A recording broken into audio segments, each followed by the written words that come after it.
नमस्कार, the bonus के prime time show bonus point में आप सभी का स्वागत है। मैं हूं विपुल सिंह। शाम के 7 बजते ही आपकी जेब से लेकर के देश की अर्थव्यवस्था पर असर डालने वाली तमाम महत्वपूर्ण खबरें लेकर के हम पहुंच चुके हैं अपने स्टूडियो। और इन खबरों के विश्लेषण के लिए हमारे साथ द बोनस के संपादक अंशुमान तिवारी जी जुड़ चुके हैं मुंबई स्टूडियो से। अंशुमान सर, बहुत बहुत स्वागत है आपका। सर धन्यवाद विपुल जी, स्वागत है आपका। तो अंशुमान सर के साथ तमाम खबरों का विश्लेषण शुरू करें उससे पहले आपको बता देते हैं कि आज मुख्य तौर पर किन विषयों पर हम बातचीत करने वाले हैं। बोनस पॉइंट की शुरुआत भारत ब्रांड प्रोडक्ट्स से जुड़ी खबर के साथ करेंगे। महंगाई को घटते देख करके सरकार ने फिलहाल इन प्रोडक्ट्स की बिक्री रोकने का फैसला लिया है। इसके बाद हम बात करेंगे खाद्य तेल से जुड़ी खबर पर। सरकार ने इंडस्ट्री को कहा है कि खाद्य तेल इंपोर्ट ड्यूटी में हुई कटौती का फायदा तेल के दाम घटा करके ग्राहकों तक पहुंचाए। इसके बाद हम बात करेंगे भारत की रेटिंग से जुड़ी खबर की। रेटिंग एजेंसी मूडीज ने वित्त मंत्रालय के अधिकारियों के साथ मुलाकात की है। संभावना इस बात की है कि भारत की रेटिंग में सुधार हो सकता है। क्या है इसके मायने, डिटेल में होगी बातचीत। इसके बाद आज की सबसे बड़ी खबर यानी कि रिजर्व बैंक की पॉलिसी पर बात करेंगे। जानेंगे कि आखिर में पॉलिसी के भीतर क्या है और रिजर्व बैंक ने CRR कटौती से कैसे सबको चौंकाया। इस विषय पर डिटेल में बातचीत होगी। साथ ही साथ इसके असर भारतीय बाजार पर कैसे पड़ेंगे ये भी जानने की कोशिश होगी। इसके बाद ट्रंप और जिनपिंग के बीच हुई बातचीत का विश्लेषण करेंगे। जानेंगे कि आखिर में इस बातचीत के मायने हैं क्या और असर कहाँ हुआ है। और आखिर में अमेरिकी राष्ट्रपति ट्रंप और अमेरिकी उद्योगपति मस्क के बीच बढ़ते टकराव पर होगी बातचीत। मस्क ने ट्रंप पर बड़ा आरोप लगाया है और ट्रंप ने कहा कि मस्क पगला गए हैं। अंशुमान सर से समझेंगे कि आखिर में इस टकराव के क्या मायने हैं। लेकिन आज की शुरुआत करेंगे जो है खाद्य महंगाई से जुड़ी हुई कुछ एक खबरें। भारत सरकार की तरफ से इसको लेकर के कुछ एक फैसले किए गए हैं। खाद्य महंगाई में आई कमी को देखते हुए सरकार ने फिलहाल भारत ब्रांड के तहत बेचे जाने वाले चावल, आटा और दाल की बिक्री को फिलहाल के लिए रोकने का फैसला कर दिया है। सरकार ने इसकी शुरुआत 2023 में की थी। उस समय बढ़ती महंगाई को देखते हुए सरकार ने इसे लॉन्च किया था, लेकिन अब खाद्य महंगाई नियंत्रण में है। ऐसे में सरकार ने इनकी बिक्री फिलहाल के लिए रोक दी है। सर, भारत ब्रांड से सरकार को आखिर में कितनी सफलता मिली थी? विपुल जी, सीमित आधार पर थी। करीब जो आखिरी आंकड़ा हमारे पास उपलब्ध है उस हिसाब से दिसंबर तक सरकार ने करीब 12 lakh ton Bharat brand pulse दालें बेचनी शुरू की थी।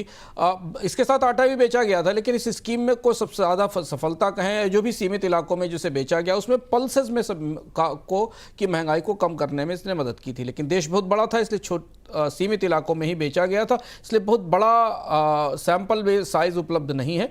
पिछले साल सरकार ने अक्टूबर में इसमें चना और मसूर को भी शामिल किया था। मुख्यतः दालों की आपूर्ति बढ़ाने के लिए इस स्कीम का इस्तेमाल हुआ था, जिन बाजारों में दालों की महंगाई बहुत है। लेकिन अब खाद्य महंगाई 4% से नीचे आ गई है, तो इसलिए सरकार के लिए इस बात की कोई आवश्यकता नहीं कि उस स्कीम को जारी रखे और इसकी सब्सिडी का बोझ उठाए। सरकार ने खाद्य तेल उद्योग को खाद्य तेल की कीमतें घटाने के लिए कहा है। हाल में सरकार ने खाद्य तेल इंपोर्ट पर कस्टम ड्यूटी भी घटाई है और अब सरकार चाहती है कि कस्टम ड्यूटी में हुई इस कटौती का फायदा ग्राहकों तक पहुंचे। इसी को ध्यान में रखते हुए इंडस्ट्री को खाद्य तेल के दाम घटाने के लिए कहा गया है। सरकार ने क्रूड पाम तेल, क्रूड सोयाबीन तेल और क्रूड सूरजमुखी तेल पर इंपोर्ट ड्यूटी को 20% से घटा करके 10% किया है। सर, क्या ग्राहकों को सस्ते इंपोर्ट का फायदा मिल पाएगा? मिलना चाहिए। 10% ड्यूटी कट की है क्रूड एडिबल ऑयल्स पे और कीमतें भी हाल फिलहाल में ही करीब 10 से 12% बढ़ी हैं। लेकिन ये पुरानी जद्दोजहद है सरकार की कि जब इंपोर्ट ड्यूटी कम की जाती है तो बाजार में खाद्य तेल उत्पादक या जो पैकेजर्स हैं वो उस बढ़ोतरी को उपभोक्ताओं तक बांटते नहीं हैं, और एक बार उपभोक्ता बाजार में उत्पादों की कीमत बढ़ जाती है तो उसे कम करना मुश्किल होता है। लेकिन सरकार की तरफ से फिर ये आदेश दिया गया है कि इंपोर्ट ड्यूटी में कमी का फ़ायदा मिलना चाहिए।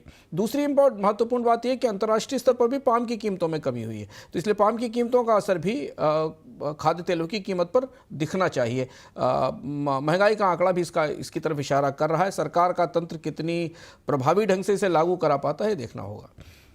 इस बीच देश में पीडब्ल्यूसी, केपीएमजी, ईवाई और डेलॉयट जैसी देसी अकाउंट और ऑडिटिंग कंपनियां विकसित करने की अब तैयारी हो रही है। इनको लेकर के शुक्रवार को प्रधानमंत्री कार्यालय में अहम बैठक हुई। बैठक की अध्यक्षता प्रधानमंत्री के प्रधान सचिव शक्तिकांत दास ने की। बैठक में कंपनी मामलों के मंत्रालय के अधिकारियों ने भी भाग लिया। सर, देसी बिग फोर की जरूरत आखिर में पड़ क्यों रही है? ये एक नया मूव है और बेहद करीब से देखने लायक है। आमतौर पर भारत उन्हीं अंतर्राष्ट्रीय ऑडिट एजेंसियों का इस्तेमाल करता है, ऑडिट कंपनियों का इस्तेमाल करता है जो कि अन्य देशों में भी इस्तेमाल होती हैं, खासतौर पर निजी क्षेत्र में। लेकिन यहाँ मुद्दा उठा सरकारी कॉन्ट्रैक्ट को लेकर। ये मुद्दा वहाँ से आया कि सरकारी कामकाज को, सरकारी कॉन्ट्रैक्ट में भी जो कंपनियां शामिल हैं या जिस तरीके के कारोबार किए जाते हैं, उनकी ऑडिट के लिए भी इन्हीं बिग फोर जिनको कहा जाता है डेलॉयट, पीडब्ल्यूसी, ईवाई और केपीएमजी, इनका इस्तेमाल किया जाता है, इनकी भारतीय शाखाओं का इस्तेमाल किया जाता है और इनके रेवेन्यूज़ बहुत बड़े हैं, 30,000 करोड़ से ऊपर के रेवेन्यू हैं। तो ऐसी स्थिति में सर्वोच्च स्तर से, प्रधानमंत्री कार्यालय के स्तर से इस बात की पहल की गई है कि भारत में भी ऐसी ही बड़ी अकाउंटिंग फर्म कंपनियां विकसित की जाए, क्योंकि स्ट्रेटेजिकली भी भारत के लिए जरूरी है इतनी बड़ी अर्थव्यवस्था में कि उसके पास अंतर्राष्ट्रीय स्तर की ऑडिट और अकाउंट फर्म्स हो जिन पर ज़्यादा भरोसा किया जा सके। इस बीच भारत की रेटिंग में बदलाव से पहले रेटिंग एजेंसी मूडीज के अधिकारियों ने वित्त मंत्रालय के अधिकारियों के साथ बैठक की है। बैठक में अधिकारियों से भारत की अर्थव्यवस्था का जायजा लिया गया। रेटिंग एजेंसियों ने 15 साल से भारत की रेटिंग को सबसे निचले इन्वेस्टमेंट ग्रेड यानी कि Baa3 पर स्थिर रखा हुआ है, जबकि इस दौरान भारत दुनिया की 12वीं अर्थव्यवस्थाओं से उभर करके 5वीं बड़ी अर्थव्यवस्था बन चुका है। सर, क्या इस बैठक के बाद क्या एक्सपेक्टेशन है आपकी? क्या भारत की रेटिंग में सुधार होगा? नियमित बैठक होती है विपुल जी। आमतौर पर रेटिंग एजेंसियां रेटिंग देने से पहले उस देश की सरकार से आंकड़े मांगती हैं और चर्चा करती हैं और उसके बाद अपनी रेटिंग देती। 3-4 महत्वपूर्ण तथ्य हैं जो कि मूडीज़ की रेटिंग के संदर्भ में समझने जैसे हैं, जिन पर जो पिछले कई वर्षों से जब से भारत की रेटिंग इस स्तर पर टिकी हुई है, बार बार उठते रहे। भारत की रेटिंग जंग से एक लेवल ऊपर है, न्यूनतम रेटिंग है। आउटलुक थोड़ा सा स्टेबल है अभी तक की स्थिति में, और दुनिया की ज़्यादातर बड़ी एजेंसियों ने भारत की रेटिंग बेहद कमज़ोर रखी है। बल्कि आपको याद होगा कि भारत की रेटिंग के ऊपर तो एक बार इकोनॉमिक सर्वे में पूरा सवाल उठाया गया था कि रेटिंग एजेंसियां स्टैंडर्ड और मूडीज भारत की अर्थव्यवस्था को सही ढंग से नहीं समझती। खैर, यहाँ 3 मुद्दे हैं। एक तो भारत की आर्थिक विकास दर का आकलन 2026 का क्या है। आज आरबीआई की पॉलिसी आई जिस पर हम आगे चर्चा करेंगे। 6.5% के विकास दर का आकलन आया है। जो बाकी आकलन है वो इससे कम है, 6% और 6.2% के आसपास है। मूडीज भारत की आर्थिक विकास दर को आने वाले समय में अगले 12 महीनों में कैसे देखता है, मांग की क्या परिस्थिति बनेगी और अंतर्राष्ट्रीय घटनाक्रम का क्या आधार होगा, एक वो महत्वपूर्ण बात है। दूसरा सरकार के कर्ज को लेकर है। भारत की रेटिंग और भारत की साख पर सबसे ज़्यादा असर पड़ता है सरकार के कर्ज का, जो कि रिकॉर्ड ऊंचाई पर है। आईएमएफ भी इस मामले में बोलता रहता है। मूडीज़ क्या भारत के कर्ज, भारत सरकार के जो घाटा प्रबंधन के, राजकोषीय घाटे के मैनेजमेंट के कार्यक्रम है, उस पर भरोसा कर पाएगी इस बार? इस मीटिंग में हमें ये देखना होगा। और तीसरा है कि तात्कालिक तौर पर जो फैसले आरबीआई की तरफ से लिए गए, उनका कितना पॉजिटिव असर, रेपो रेट कट का, सीआरआर कट का कितना पॉजिटिव असर मूडीज़ भारतीय अर्थव्यवस्था पर देखती है, यह भी इस चर्चा से पता चलेगा। मूडीज़ की रेटिंग पर निगाहें होंगी और भारत की पुरानी लंबी शिकायत रही है कि मूडीज़ ने भारत की रेटिंग को भारतीय अर्थव्यवस्था की संभावनाओं और क्षमताओं के आधार पर तय नहीं किया है, बल्कि इसमें भारत की पूरी ताकत या भारतीय अर्थव्यवस्था की पूरी ताकत उभर कर सामने नहीं आती। चलिए, अब देखते हैं आखिर में यहाँ पर क्या कुछ बदलाव होगा, नहीं होगा, ये आने वाला वक्त बताएगा। नजरें हमारी बनी हुई हैं। इस बीच सरकार महंगाई मापने के पैमाने में बदलाव करने जा रही है। नए पैमाने में ओटीटी पर होने वाले खर्च के साथ रेल और हवाई यात्रा पर होने वाले खर्च को भी शामिल किया जा सकता है। सांख्यिकी मंत्रालय इस पर विचार कर रहा है। संभावना इस बात की भी है कि नए पैमाने में ई-कॉमर्स प्लेटफॉर्म पर बेचे जाने वाले सामान की कीमतों को भी शामिल किया जाए। सर, नए इन्फ्लेशन इंडेक्स में वो कौन कौन सी चीज़ें शामिल की जा रही हैं नई, और आखिर में इसकी आवश्यकता क्यों पड़ रही है?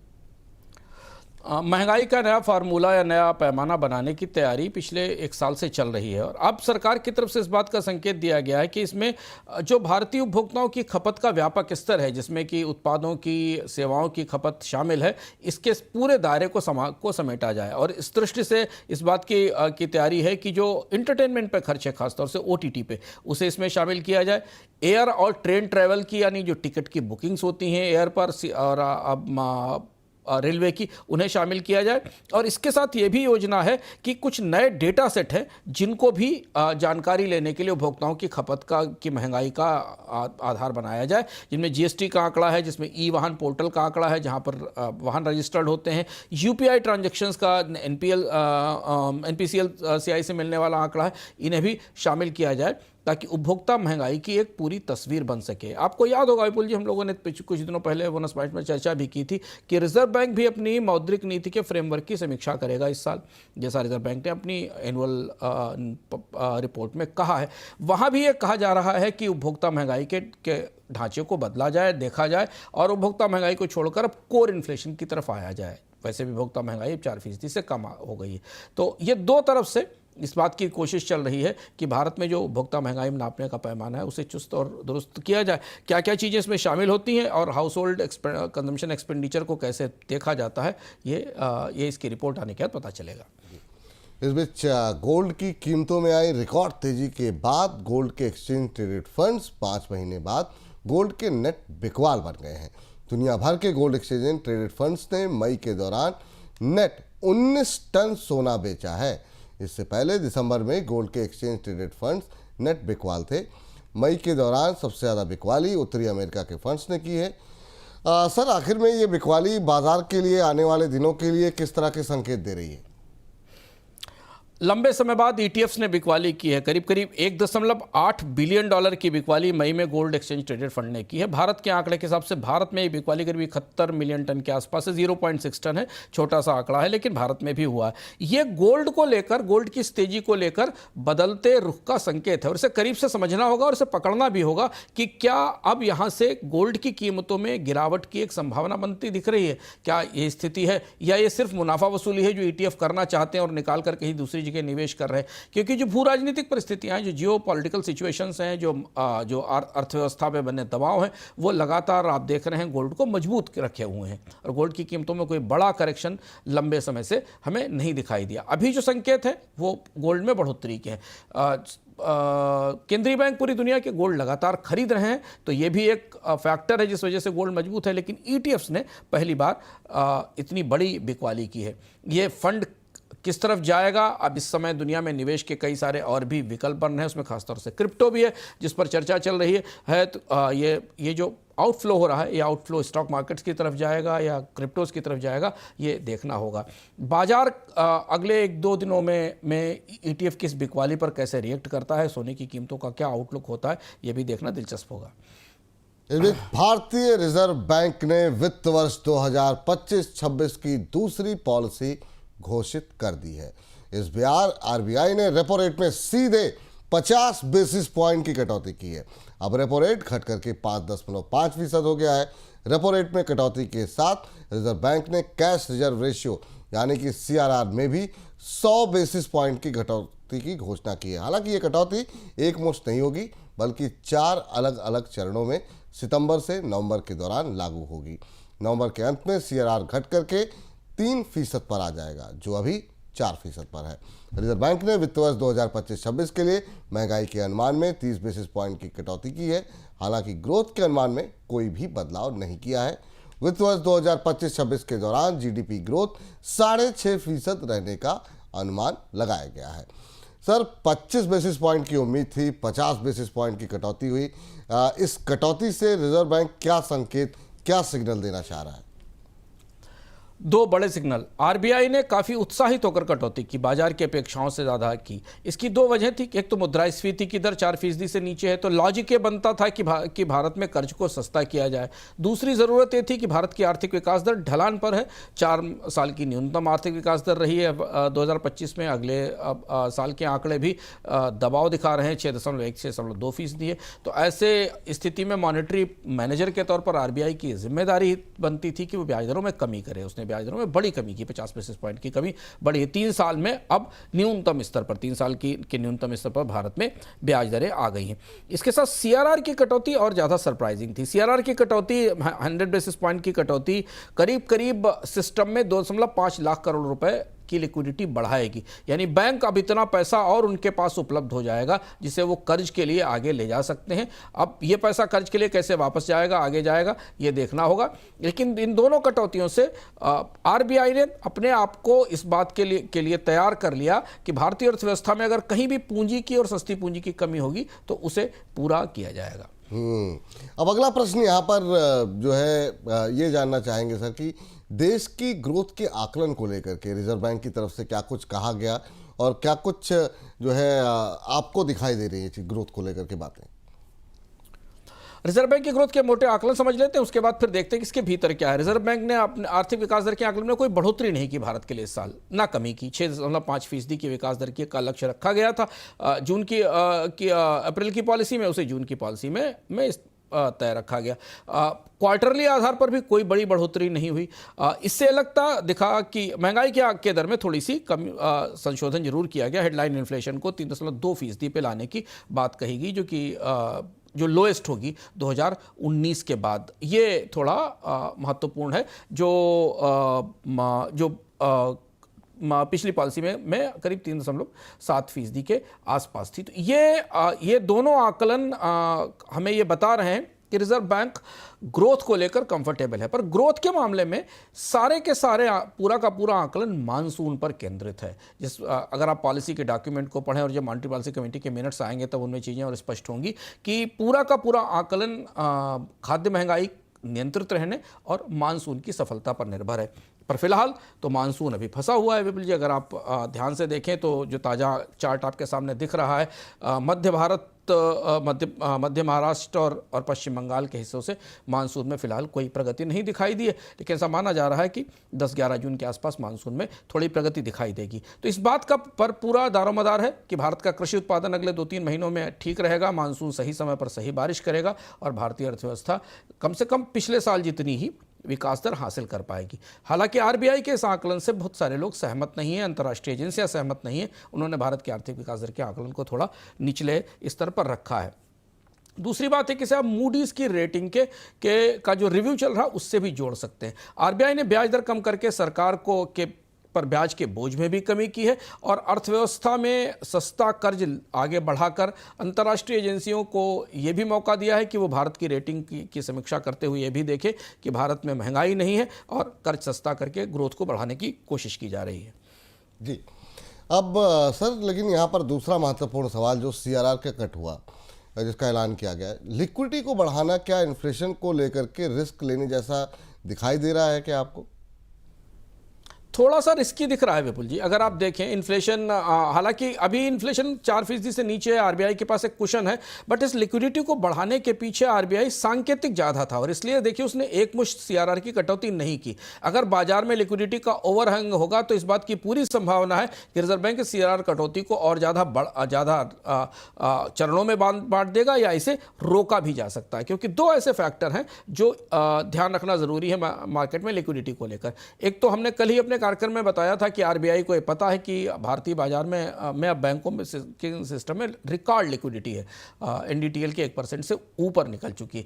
ऐसी स्थिति में एक्स्ट्रा लिक्विडिटी बाजार में छोड़ना महंगाई को दावत देना है। दूसरी बात है कि बैंकों के पास क्रेडिट का ऑफटेक नहीं है। आरबीआई की इस पूरी पॉलिसी के पीछे उम्मीद यह है कि अब लोग दौड़कर कर्ज लेना शुरू करेंगे, नया निवेश शुरू होगा, बैंकों से पैसा लिया जाएगा, तो बैंकों के पास जो एक्स्ट्रा सरप्लस है, लिक्विडिटी बन रही है, उसके ग्राहक मिल जाएंगे। पर वैसा होता दिख नहीं रहा है। बैंक तो म्यूचुअल फंड में अपना निवेश कर रहे हैं अपनी एक्सेस लिक्विडिटी को लेकर।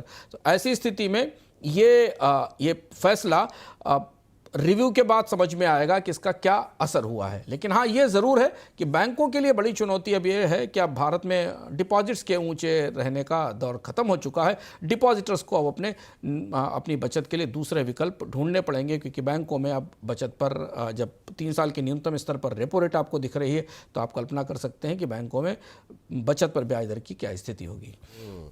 अब सर सबसे महत्वपूर्ण बात ये भी जानना चाहेंगे आपसे कि आखिर में ये बाजार ने आखिर में क्या पढ़ा देखा इस पॉलिसी के अंदर, क्योंकि बड़ी वॉलेटिलिटी थी जब तक स्पीच चल रही थी, लेकिन जैसे ही हमने देखा कि CRR कट को लेकर के अनाउंसमेंट हुआ, उसके बाद से बाजार ने काफ़ी तेज रफ्तार पकड़ी। विपुल जी, बाजार के लिए बाजार एक बड़े पॉलिसी से बड़े ट्रिगर का इंतजार कर रहा था। तो पहली चीज़ तो ये कि बाजार की अपेक्षाओं से ज़्यादा बड़ा रेट कट हुआ है, जिसका असर हमें कई जगहों पे दिखाई देगा। बाजार ये मान रहा है कि सस्ते रेट कट के साथ और बेहतर मानसून के साथ बाजार अर्थव्यवस्था में मांग लौटने की उम्मीद है। उपभोक्ताओं का कर्ज सस्ता होने से उपभोक्ताओं की भी मांग लौटने की उम्मीद है, बाजार को इससे दिखाई दे रहा है। और एक्स्ट्रा लिक्विडिटी बैंकों को और ज़्यादा मजबूत करेगी, उनके मार्जिन्स को मैनेज करने में मदद करेगी। और इसीलिए हमने RBI की पॉलिसी के बाद बैंक निफ्टी में रिकॉर्ड तेजी देखी, और ये उसी का असर था, ब्याज दर कटौती से ज़्यादा CRR कटौती का था, कि शायद बैंकों को इससे थोड़ा और ज़्यादा राहत मिल पाएगी। लेकिन क्रेडिट का ऑफटेक कितना बढ़ेगा, अर्थव्यवस्था में, रियल इकोनॉमी में कितनी ग्रोथ आएगी, क्या इस कर्ज सस्ते होने के बाद वास्तव में लोग सामान लेने निकलेंगे, मांग बढ़ेगी, ये हमें देखना होगा। आज सबसे हम लोग लगातार, बिल्कुल आप सही कह रहे हैं सर, कि मतलब जब इतना बड़ा कट हुआ 50 बेसिस पॉइंट का, वो भी बाजार को उतना पसंद नहीं आया। बाजार ने एक छोटा सा मूव दिखा करके फिर प्रॉफिट बुकिंग हावी होती हुई दिखाई दी। क्या यहाँ से क्या एक्सपेक्टेशन क्या है सर आपकी? क्या हम उम्मीद करें अब बाजार में नए हाइस की तरफ भी बाजार जा सकता है, या अभी भी चिंताएं बनी हुई हैं बाजार के अंदर? आज तो मार्केट ने देखिए हाई दिखा ही दिया, जो बाजार के अंदर मोमेंटम बना हुआ था उसे दिखा दिया था। लेकिन जो दबाव है, परस्पर विरोधी दबाव, उनको भी समझना जरूरी है। इनहेरेंट चुनौतियां अंतर्राष्ट्रीय स्तर पर टैरिफ को लेकर हैं, भारत की और अमेरिका के बीच फंसी हुई व्यापार डील को लेकर हैं, रेयर अर्थ की आपूर्ति को लेकर हैं। तो ये सारे मुद्दे मौजूद हैं जिनके कारण बाजार पर दबाव रहेगा। लेकिन भारतीय अर्थव्यवस्था को लेकर बाजार के पास संतोष करने लायक बहुत कुछ है। आर्थिक विकास दर जरूर कमजोर है, 4 साल की न्यूनतम है, कंजम्पशन की ग्रोथ रेट टूटी हुई है, लेकिन इसके बाद भी बाजार ये देख सकता है कि कम से कम एक मोर्चे पर उसे बड़ी राहत है कि भारत में ब्याज दरें घट रही हैं, सस्ती हो रही हैं, कर्ज सस्ता हो रहा है। इसका फायदा अलग अलग स्तर पर मिलना चाहिए। हालांकि विदेशी निवेशक इसको कैसे लेंगे ये हमें पता चलेगा बाद में, क्योंकि विदेशी निवेशकों के लिए ये परिस्थिति बहुत उत्साहवर्धक नहीं है। उन्हें वो बॉन्ड से भी बाहर निकल रहे हैं, और रुपए पर भी हमें इस फैसले का दबाव देखने को मिला है। रुपया कमजोर हुआ, जैसा कि स्वाभाविक था। इस बीच IMF की डिप्टी MD गीता गोपीनाथ ने कहा है कि कई उभरती हुई अर्थव्यवस्थाओं में क्रिप्टो कारोबार बढ़ रहा है, और ये एक चिंता का विषय है। गीता गोपीनाथ का ये बयान ऐसे वक्त पर आया है जबकि अमेरिकी राष्ट्रपति डोनाल्ड ट्रंप दुनिया भर में क्रिप्टो को बढ़ावा दे रहे हैं, और हाल में उन्होंने इसके लिए पाकिस्तान के साथ एक डील भी की है। पाकिस्तान भी एक उभरती हुई अर्थव्यवस्था है। सर, IMF क्रिप्टो को लेकर के आखिर में इतनी चिंता जो है IMF की तरफ से क्यों दिखाई जा रही है? IMF की चिंता महत्वपूर्ण है, और IMF ने खासतौर से विकासशील देशों में क्रिप्टो को लेकर बढ़ रही लोकप्रियता पे 2 वजह से सवाल उठाया है। पहला सवाल तो IMF का ये है कि IMF का कहना यह है कि फिनेंशियल इंस्टीट्यूशंस इस तरीके की वैकल्पिक करेंसी के लिए तैयार नहीं है।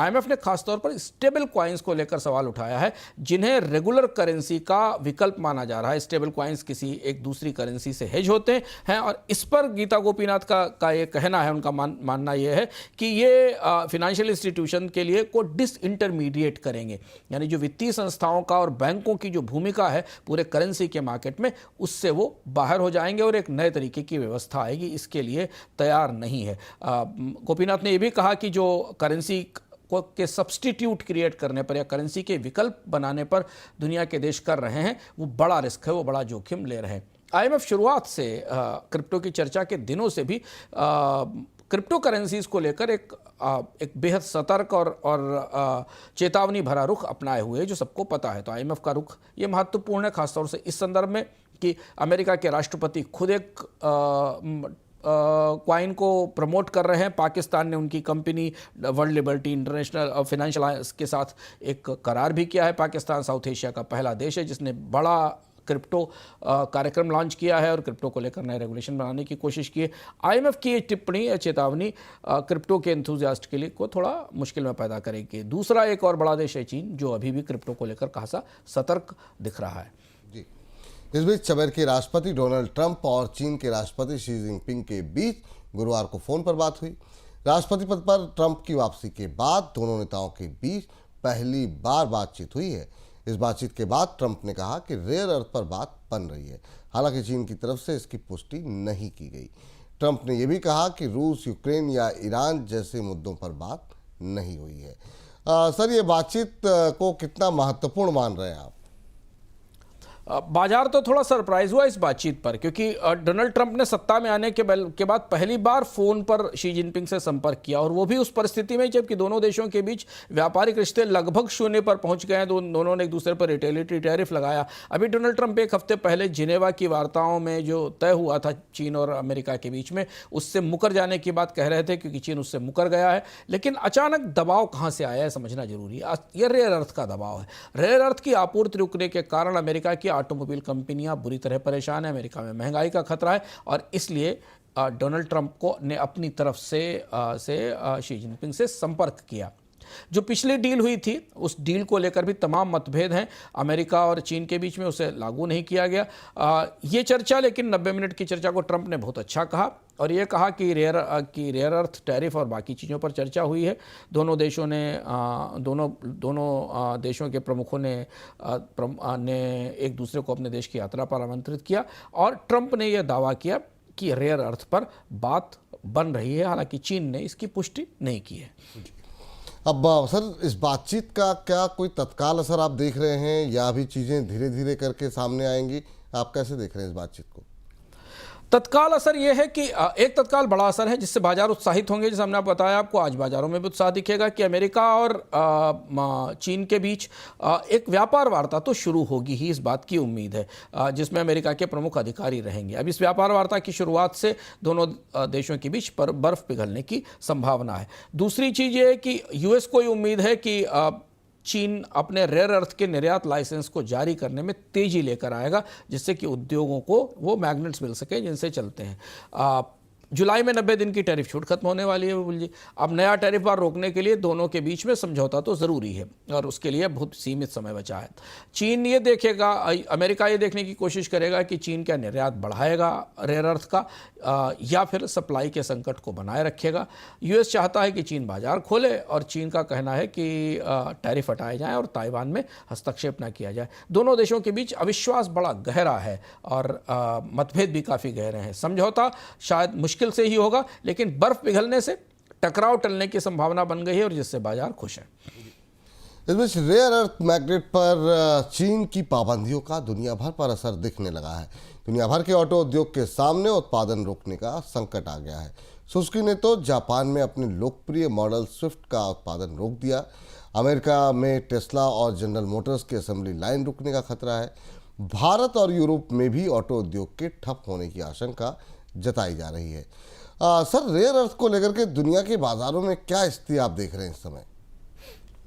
देखिए, पहले तो चीन की सख्ती कायम है, जो बात स्पष्ट है। डोनाल्ड ट्रंप की बातचीत के बाद भी चीन ने रेयर अर्थ के निर्यात लाइसेंस को रिलैक्स करने के लिए कोई इजाज़त नहीं दी, बल्कि कल चीन ने अपनी खुफिया पुलिस के साथ और पुलिस के सीमा शुल्क व्यवस्था के साथ रेयर अर्थ के एक्सपोर्ट पर निगरानी और ज़्यादा बढ़ा दी।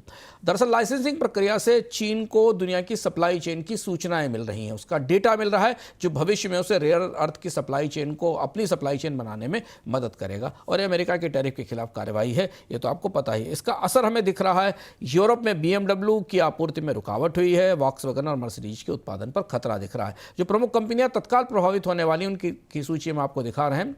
BMW और तत्काल प्रभावित है। वॉक्सवैगन और मर्सिडीज पर रिस्क है।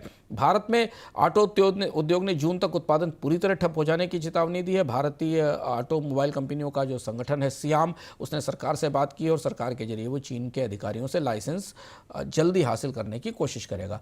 जैसा आपने बताया, सुजुकी ने अपने लोकप्रिय मॉडल स्विफ्ट का उत्पादन रोक दिया है। जापान में टेस्ला और GM की असेंबली लाइन रुक रही हैं अमेरिका में, क्योंकि दोनों कंपनियों के पास वो मैग्नेट्स नहीं है। इसके अलावा अमेरिका में सैन्य उपकरण और जेट ड्रोन मिसाइलों के लिए रेयर अर्थ की ज़रूरत है। क्लीन एनर्जी क्षेत्र में भी रेयर अर्थ की ज़रूरत है। लेकिन तात्कालिक तौर पर विपुल जी कोई तुरंत समाधान उपलब्ध नहीं है। अल्पकालिक तौर पर केवल चीन को समझाकर उससे लाइसेंस ये रिलैक्स किए जा सकते हैं, स्टॉक बनाए जा सकते हैं, बाकी अगर कोई आपूर्ति किसी को वैकल्पिक समाधान करने जो दुनिया के देश ढूंढ रहे हैं, आपूर्ति की कोशिश कर रहे हैं, इसके की सप्लाई चेन बनने में कई साल लगेंगे। इतनी आसानी से रेयर अर्थ की सप्लाई चेन बनाना मुश्किल है जी। इस बीच अमेरिकी राष्ट्रपति चुनाव के दौरान पक्के दोस्त के तौर पर सामने आए अमेरिकी राष्ट्रपति ट्रंप और उद्योगपति एलन मस्क में अब टकराव बढ़ रहा है। जी हाँ, ये आज की बड़ी इंटरेस्टिंग स्टोरी है।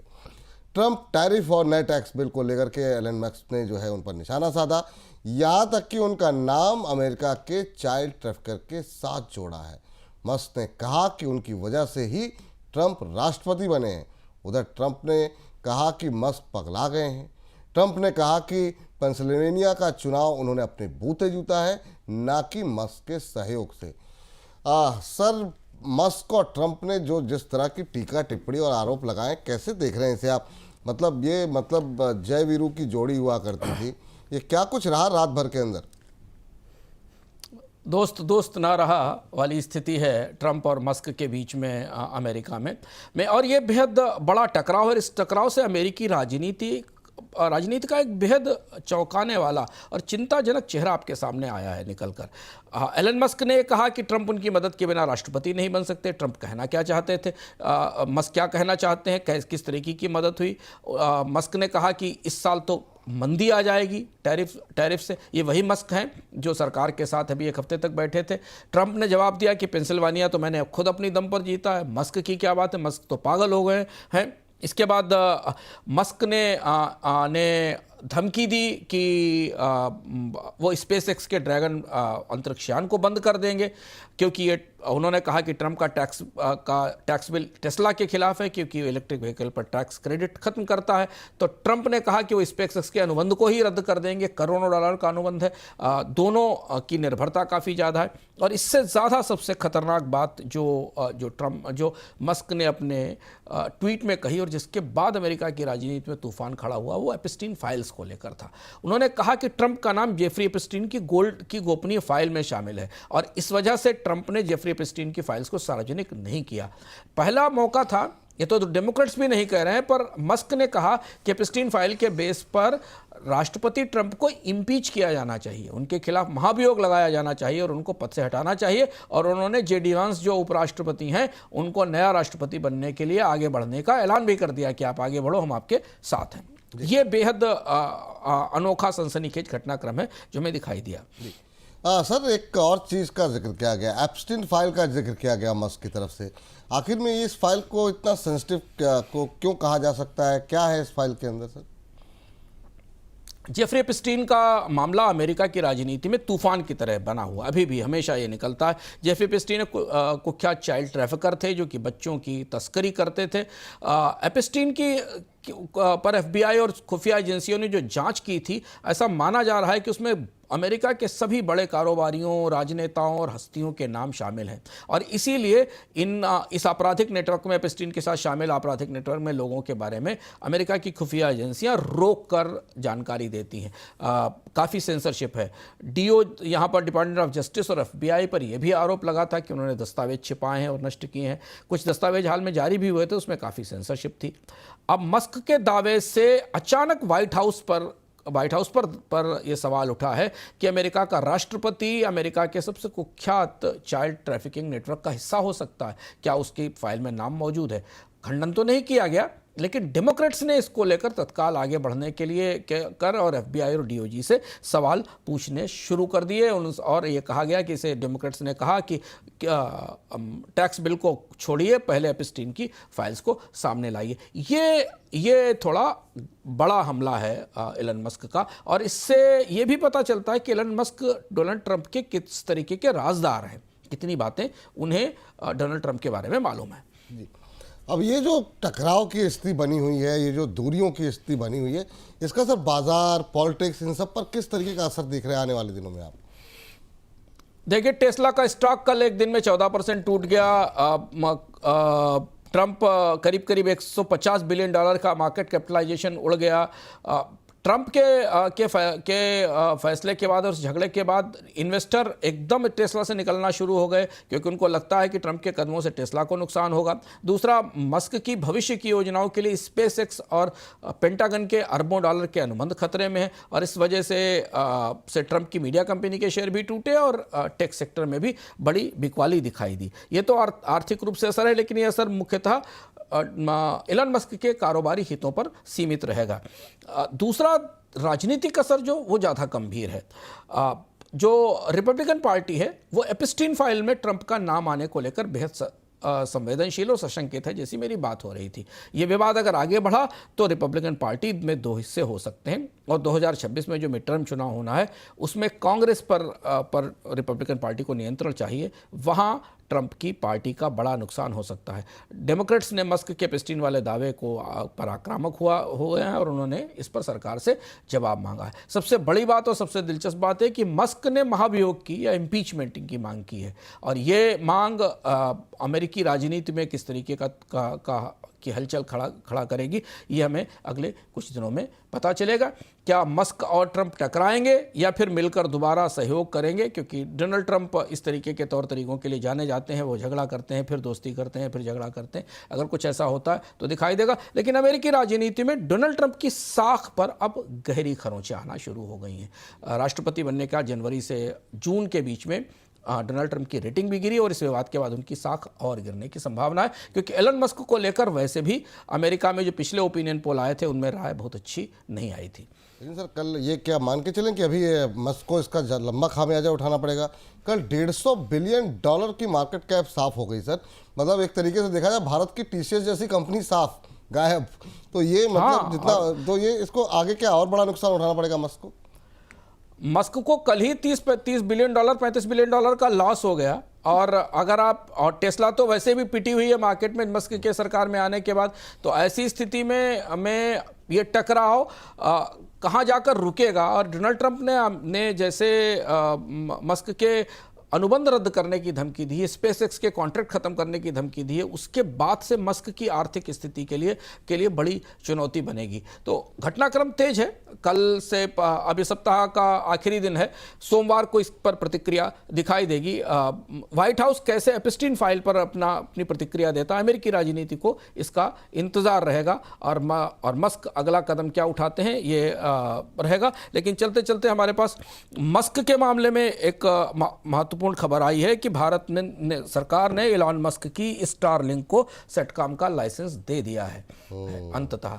और भारत में अब जियो और वनवेब के साथ मस्क की स्टारलिंक भी सैटेलाइट इंटरनेट की सेवाएं दे सकेगी। खबर अभी आई जब इसको रिकॉर्ड कर रहे हैं। विस्तृत जानकारी हम आपको इसकी उपलब्ध कराएंगे। इसकी विस्तृत जानकारी आपको बोनस की वेबसाइट पर जल्द ही मिलेगी। चलिए, बोनस की वेबसाइट पर आपको लिखित रूप में मिल जाएगी। अगले बोनस पॉइंट पे इस पर और ज़्यादा डिटेल में हम चर्चा भी करेंगे, तो आप लोग लगातार बने रहिए। लेकिन सर, चलते चलते इस बार के अर्थम के बारे में कुछ बता दीजिए हमारे दर्शकों को। इस बार का अर्थम आपको सऊदी अरब और अमेरिका के बीच शुरू हो रही एक नई जंग में ले चलेगा। आप कहेंगे जंग कैसी है? अभी तो डोनाल्ड ट्रंप सऊदी अरब और मध्य पूर्व की यात्राएं करके लौटे और वहां से निवेश की बात कर रहे हैं, लेकिन वो एक दूसरा पहलू है। पहलू ये है कि अब ओपेक देश अमेरिका के तेल उद्योग के लिए बड़ी चुनौती बनने वाले हैं, और किस तरह से? कीमतें बढ़ाकर नहीं बल्कि कीमतें घटाकर। क्या हो रहा है ओपेक की बिसात पर? ओपेक देश आखिर अपना नुकसान करके भी कच्चे तेल के उत्पादन में बढ़ोतरी क्यों कर रहे हैं? इसका अमेरिका पर क्या असर होगा? दुनिया के तेल बाजार में भारत जैसे देश जो कि अपनी ज़रूरत का 90% कच्चा तेल इंपोर्ट करते हैं, उनके लिए खबर कैसी है? क्या हाइब्रिड और ईवी तकनीक वाली कारों के बाजार पर सस्ता कच्चा तेल नकारात्मक असर करेगा? इस बार हम ले चलते हैं आपको तेल की राजनीति में शुरू हुए बहुत बड़े तूफान पर, जो तूफान ओपेक से मध्य पूर्व से उठकर पर्मियन बेसिन तक और शेल के अमेरिकी शेल उत्पादन तक पहुंच रहा है। तो अर्थ में देखना ना भूलिएगा। इस बार का विशेष आयोजन तेल बाजार की सबसे बड़ी उठापटक पर। चलिए सर, बहुत बहुत शुक्रिया, बहुत बहुत धन्यवाद आपका इस तमाम विशेष चर्चा का हिस्सा बनने के लिए, तमाम खबरों का विश्लेषण करने के लिए। बहुत बहुत धन्यवाद सर आपका। धन्यवाद। तो आज के कार्यक्रम को यहाँ पर समाप्त करते हैं, लेकिन हाँ, वीकेंड में बहुत सारे प्रोग्राम लेकर के आ रहे हैं, तो इस बार का वीकेंड आप बोनस के साथ ही बनाइए। अर्थम के बारे में सबने जानकारी दी और हमारे साथ विशेष मेहमान के तौर पर नीलेश शाह जी इस हफ्ते जुड़ रहे हैं। तो रविवार को दोपहर 3 बजे आप हमारा ये खास कार्यक्रम देखना ना भूलिए। अब आगे बाजार की दिशा क्या रहेगी, कौन से सेक्टर पे आपको फोकस करना चाहिए, क्या आपका नज़रिया होना चाहिए बाजार को लेकर के, इन तमाम विषयों पर डिटेल में बातचीत हुई है नीलेश शाह के साथ। आप देखिए और जो है इसका आनंद लीजिए और कमेंट बॉक्स में जा करके हमें तमाम अपनी टिप्पणियाँ भेजते रहिए। मुझे इजाज़त दीजिए, बोनस पॉइंट में फिलहाल इतना ही। नमस्कार।